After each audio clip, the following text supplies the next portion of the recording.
jàppale. ñu sant yàlla jullit ci Mohamed sallallahu alayhi wa sallam ñu ngi sant waa Thiès yëpp particulièrement nag la commune de Thiès Est ñëw di sant le bureau municipal ak conseil municipal yëpp bi nga xamante ni ñoonu jàppale yombal leen ci liggéey bi ba ñu mën a àggale suñu yéene ci li nga xamante ni dafa bokk ci suñuy compétence transfert muy éducation. Et donc di remercier aussi le président de la commission éducation ak le bureau yëpp moom ak ñoom ñu ngi ñu fi taxaw ñëpp di wax ni li ñu fi dajale tey moo doon joxe ay fournitures scolaires bu ñu sañoon sax li ñu waxan ubbi tey jàng tey mais ku ne xam na difficulté yi ciy jànkonte moo tax ak ñu nekk ci préparation mais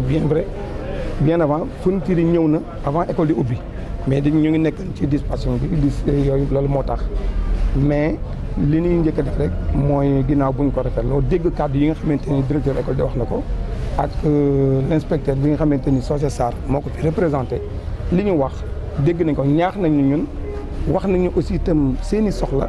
ñun it dégg nañ ko fas nañ ci yéene def nag suñu kéemtalaay kattan comme lan parce que éducation dafa nekk loo xamante ni daf ñu ñor daf ñu yitteel parce que yàlla def na ñun fu nekk dinañu suñu tànk xaw na gudd tuuti macha allah ba nga xamante ni gis nañu éducation ni ko yeneen réew yi fonke réew yi gën a développé ci àdduna ñoo gën a fonk éducation kon ñun ñi nga xamante ni tam aussi suñuy réew xañ na seen koom demewul noonu war nañoo mën a fexe ba yokk suñ lu doon def ci éducation kooku nag dañ ciy lancé premièrement appel à l'État mu gën ci mën a taxaw gën ci mën a jàpp parce que nag vraiment nag fi ñu toll tey nekk ba presque 2019 école boo dugg bu la nee fii école bi am na 30 ans gisoo fa benn changement te mu am ay cadres yu fa génn ak yeneen yu fa génn état ñëw aussi mu bokk ci seen politique bokk ci seen i compétence vraiment loolu tam nekk na loo xamante ni dañuy wax état mu gën a xoolaat bu baax éducation parce que nag loolu mooy yor réew parce que boo mul xam-xam doo dem te xam monde bi léegi dafa changé nouvelle technologie bi dafa il faut nag ñu xarañ te Sénégalais yi yàlla def na macha allah am nañ mën nañ jàng parce que boo xoolee conditions yi ñuy jàngee nga dem ci benn établissement fekk fa 1000 et quelques élèves dugg ci benn classe fekk fa 100 élèves nga gis ak notes yi fay génn ak des élèves yoo xamante ni brillants ay moyens yu baax ñu koy am nga xam ne ñooñu ku yokk seen ku gën a améliorer établissement yi gën a améliorer éducation bi vraiment Sénégal moom xaw ma fenn mais dinañ dem ba nga xamante ni xam-xam dinañ ko mën di sàkku si fii dootuñu ko sàkku ci fenn parce que nag vraiment bu ngeen xoolee sous région bi ñu fi bari fi la ñuy jàng ci université bi mais université bi nekk na loo xamante ni aussi itam dañuy déplorer vraiment état bi mel ak coono yi ak yooyu kon donc nañu gën a delloo si seetluwaat yëf yi ministère bi ñuy dénk éducation na ko le président de la république gën a teg bët vraiment comme li mu bëgg ci émergence foofu ñun bëgg nañu daal vraiment mu gën fee def loxoom bu baax. ah bien sûr parce que déjà dégg ngeen ko ci discours bi kooku président commission dina ci ñëw wax nañu quelques écoles yoo xamante ni bu ci nekk dinañ fa def ay 2 classes ak yooyu ay Modou Kane ak Amar Lo ak yeneen ak des blocs sanitaires yoo xamante ni comme ay les toilettes yi nga xamante ni lu war a mat 8 écoles yoo xamante ni def nañ fa presque 8 millions pour réhabiliter les toilettes parce que toilettes li ma leen wax rek mënuloo am benn établissement 1000 élèves ne fa le 800 élèves vraiment toilettes di nekk di am hygiène bi yooyu mënul nekk mais nag li nga xamante ni am koomul pexe li nga am rek ngay def moo tax lu bon préparer nañu bien avant les ouvertures curer les toilettes defaraat chaise yi yàqu defaraat robinet yi ak yëpp dans 8 écoles avec un montant de 8 millions ñëw joxe fourniture à hauteur de 12 millions de francs donc loolu aussi vraiment mu nekk loo xamante ni di leen souhaiter que ñoom itam li nga xamante ni wax nañ na ko comme seen i besoin ñu gën ca mën a taxaw ci at boobu defe naa ni wax naa ko ci biir ni surtout le wifi parce que li directeur wax dafa am solo parce que monde bi léegi boo connecté boo mun connexion day doy waar dinañu waxtaan ci suñu biir fexe ba établissement bu ne ñu def fa wifi comme ça ñoom le reste nag mu nekk ci ñu suivi nekk ci ñoom. di nuyu représentant wu IEF Thiès Ville ñu président commission éducation comme ni ñu ko waxee léegi di nuyu képp kuy directeur te teew fi di nuyu comité de gestion yi fi teew nuyu parents d'élèves yi nuyu képp koo xam ne yaa ngi fi teew rek di acteur éducation. xanaa dañuy sof suñu kàddu ci kàddu yi ki jàll léegi te mooy gërëm sant ki nga xam ne mooy maire commune Thiès Est ndax ay la yowén jàmbaar la de jàmbaar la lool mu ngi def kem kàttanam ndax ñu ngi seetlu ni at mu nekk la mu defoon daaw day yokk ñu di ko sant tax yàlla dafa ne ku santu nit santoo man yàlla kon ku la defal mbaax sant ko donte nag ñëpp xam nañ ni compétence transférée la li mu yor di ko joxe du alalam waaye Xalifa Ababacar dafa doon wax ni àll mat naa nawe mat ndax àll ba amul mat am na maire yu bëri yoo xam ni li muy jot la ñuy jot waaye defuñu li muy def kon dañ koy gërëm di ko sant ci njàmbaarteem gi ndax moyens yi rek moom la ñuy traduire en résultat moyens yi ñuy jox moom la ñuy traduire en résultat ku ñu joxul dara doo mën a def benn résultat ku nekk xam ne Thiès Est jàlloon nañu ay jamono yoo xam ne résultats yi mosutoon a baax waaye léegi mu ngi baax mu ngi gën a jëm kanam kon bu ñu yokkee résultats yi day gën a baax moo tax directeur yi ne kon nañu fexe yokkal ñu kay yi ñuy jox nañ ko yokk big yi nañ ko yokk CREI yi nañ ko yokk moyen logistique bureautique yi nañ ko yokk ba nga xam ne directeur yi la ñuy soxla ci biir bureau ba dinañ ko mën a doxal na mu waree ndax am na ko fi wax léegi xam-xam tey dafa réew àdduna bi dafa dox ku ne xam na ni ñëpp soxla nañu ay ordinateur ak ay wifi sax ci boppam te am na école yu bëri amuñu ko te dañ naan la da nga yónnee correspondance bi par mail boo amul yooyu noo koy defee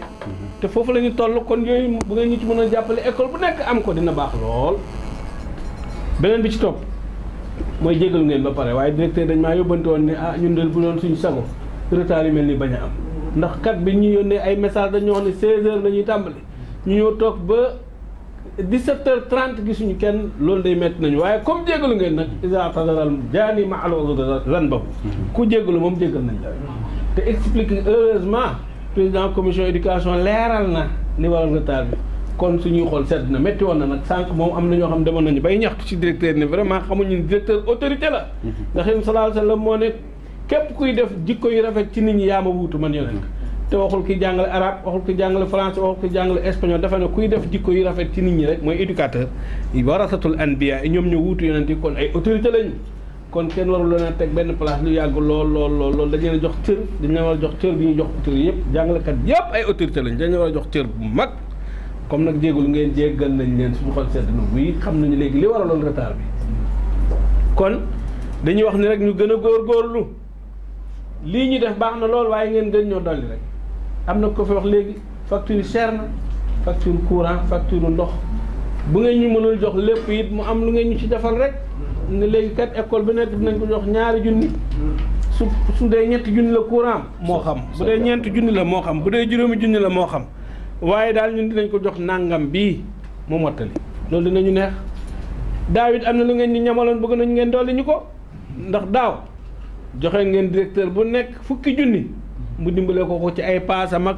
ay nangam dimbale ko ci loolu ñu kontaan ci lool bëggoon ngeen dolli ñu ko rek bu fekkente ni mën naa nekk ngeen joxaat ñu ko directeur bu nekk ngeen dimbale ko loo xam ne directement ci moom la jëmul ci kenn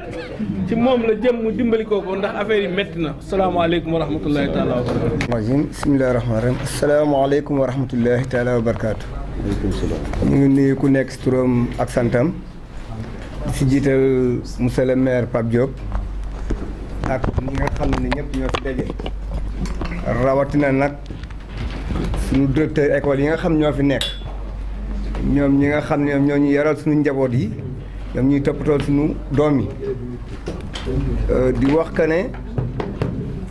xol seddaat na ci parents d'élèves yi ndaxte gisaat nañu lañ doon gis tey gisaat nañu lu ko raw yàlla def na daaw waxoon nañ ko monsieur le maire bi muy njëkk a joxe dafa joxe boole ci ay ordinateur wone que ne adduna day dox te dañuy dem ci informatique boo xam ne école mënatul dox te amul machine mu njëkkee woon ko deuxième bi mu ñëwee mu yokkaat lam doon def tey it gisaat nañu lu seddaat xol mooy que ne gisaat nañu yokkaat na kaye yi bu baax a baax te xam na ne askan bi léegi wax dëgg yàlla xaw na métti ci njaboot gi kon nag monsieur le maire ñu ngi lay delloowaat njukkal ci turu parents d'élèves yëpp di wax que ne ñu ngi lay gërëm rafetlu nañu taxawaay bi yàlla na ko yàlla gën a yokk mu gën a jëm kanam di wax que ne it mébét it am na ci bu jóge ci parents yi ak jóge ci directeurs yi mooy maanaam que ne dañ doon ñaan monsieur le maire mu dimbale ñu ci école yi ci ndox mi ak ci courant bi ndaxte gis nañu am na école yoo xam ñu ngi fi ba léegi dañoo am problème courant ci biir école yi ndaxte AP wala CGM ñoo ko jël à charge te it ku xam ni parents yi wax dëgg yàlla benn 1000 francs bi ñu joxe te loolu sax parents yi ñooy taxaw laaj ko seen biir kon métti na bëri na ci école yoo xam tey boo fa demee courant du fa tàkk lu ko waral mooy am nañu courant de mais buñ taalee ñaari yoon ñetti fan ñu fay ko ndox ma it léegi-léegi ñu am facture ñu coupé ko kon bokk na ci mbir bi ni ñuy ñaan askan bi mooy directeur mooy monsieur le maire ñu dimbale ñu courant bi ak ndox mi ñu ñaan monsieur le maire mu jëlal ñu ko en charge su ko mënul jël en charge it mu am lu mu ci def loo xam ne dina wane que ne wax dëgg yàlla école bi dina ci gis boppam kon wax dëgg yàlla ñu ngi koy ñaan bu baax a baax te it bokk na ci mbébét bi gën a am solo ci askan bi li nga xam ne ñu ngi koy ñaan beneen bi mooy am na ku ma wax léegi ne ma ñu ngi dolli di wax ne wax dëgg yàlla li nga wax li maire waxoon nag askan bi defe na ko parce que teel nañu traité école yi école yëpp def traité nañ leen teel nañu bay it école yi waaye nee nañu taxul doyul dañuy ñaan kane ndaxte dañ ko def ba pare ci ginnaaw gi taw bi ñëwaat am leneen fam dañuy ñaan bu fekkee mun nañ fa jaaraat service bi pour traité waat ko pour ñu gën a xool nan la ñu mun a fexee ba dimbale askan bi ba ñu mun a nekk ci ay école élèves yi mun a jàng ci jàng bu mucc ayib kon monsieur le maire wax ji duñ ko guddal waaye loolu mébét la woon boo xam dafa jóge woon ci askan bi rek ñëwoon ci yow bokkoon na ci benn mébét boo xam jóge woon na ci suñu mbokk yi nga xam ne mooy directeurs yi wax dëgg yàlla rafetlu nañ seen taxawaay nee nañu ñoom it xam naa dinañ ko indi sax ñoom waaye it comme ñun parents d'élèves lañ te lu ci ëpp dañuy bokk ak ñoom di dëpp ak ñoom nee nañ it dañ doon ñaan at bu nekk aussi gis nañ ne kay baax na lool gën mais ñu gën a yokk li nga xam ne ñoom surtout li nga xam moo jëm ci li jëm ci cré ak li nga xam moo jëm ci bic parce que bëri na ci directeur yoo xam ne bëri na ci gone yoo xam dañuy toog ba nekk war a jàng ñëw fekk du ñu am bic donc lu ci ëpp directeur yi wala AP ñoom ñoo koy mujjee jël en charge daaw it gisoon nañu cré yokk na mais bu ñu ko mënee gën a yokkal dinañu jël daal parce que wax dëgg yàlla gis nañ ne que ne xaw na manqué ci école yi daal cré daal bëggoon nañu gën ko dolli daal. Je m'appelle Sosé Sarr, je suis le président de la commission éducation de la commune de Thiès-Est. On est encore là ce soir, c'est pour perpétuer une tradition. La tradition consiste à la remise de fournitures scolaires à nos 21 écoles élémentaires. Et comme par le passé, je pense que les directeurs d'école sont aujourd'hui sortis d'ici très contents. Parce que simplement, ils ont même reçu au-delà du nombre de fournitures qu'ils attendaient. Et tout cela en perspective d'accompagner les écoles élémentaires, les pionniers de l'éducation, que sont les enseignants, surtout créés en main, de réussir une école de qualité, une formation de haut niveau, des élèves qui ont une compétence avérée. C'est dans tout ce contexte-là, ce soir on est encore venu pour remettre à ces vaillants travailleurs leurs fournitures scolaires. Bon voilà, le directeur d'école, c'est en général un homme qui a une ouverture multiple. Lui, il a reçu une formation et il a un objectif unique, c'est de travailler à former un citoyen correct, pétri de qualité et apte à agir pour sa société, en vue justement de l'amener à l'émergence. Cet homme-là, si vous mettez à sa disposition des moyens pour travailler, il va travailler. Si vous ne mettez pas des moyens à sa disposition, il va travailler. Parce que simplement, il a reçu une formation orientée vers le travail et le travail bien fait. Maintenant, quand en plus de tout cela, de cette volonté de faire et de bien faire, vous lui offrez des moyens substantiels sur le plan financier, sur le plan matériel, il est clair qu'il va arriver à des résultats probants. Oui, c'est un ouf de soulagement parce que la population scolaire dépasse les possibilités de les accueillir. Je veux simplement dire qu'il y a beaucoup plus d'élèves que de salles de classe. Surtout la zone qui est ciblée. Parce que les salles de classe dont vous êtes en train de parler concernent l'école Momarlo, l'école Cité Lamy, reconnue sous le nom de Mourakan, et l'école des Parcelles Asseni 2. Parcelles Asseni 2, unité 2.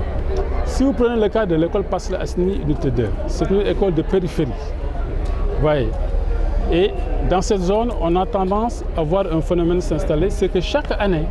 la population augmente. C'est des gens qui ont des maisons là-bas, qui ont construit, qui viennent de l'achever et qui sont obligés de venir habiter.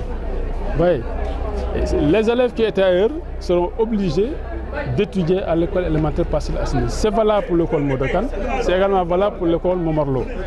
Donc si dans ces écoles on met des salles de classe de plus, vraiment c'est aider les populations à vraiment aller à l'école, à étudier. Et c'est vraiment rendre effectif le droit à l'éducation.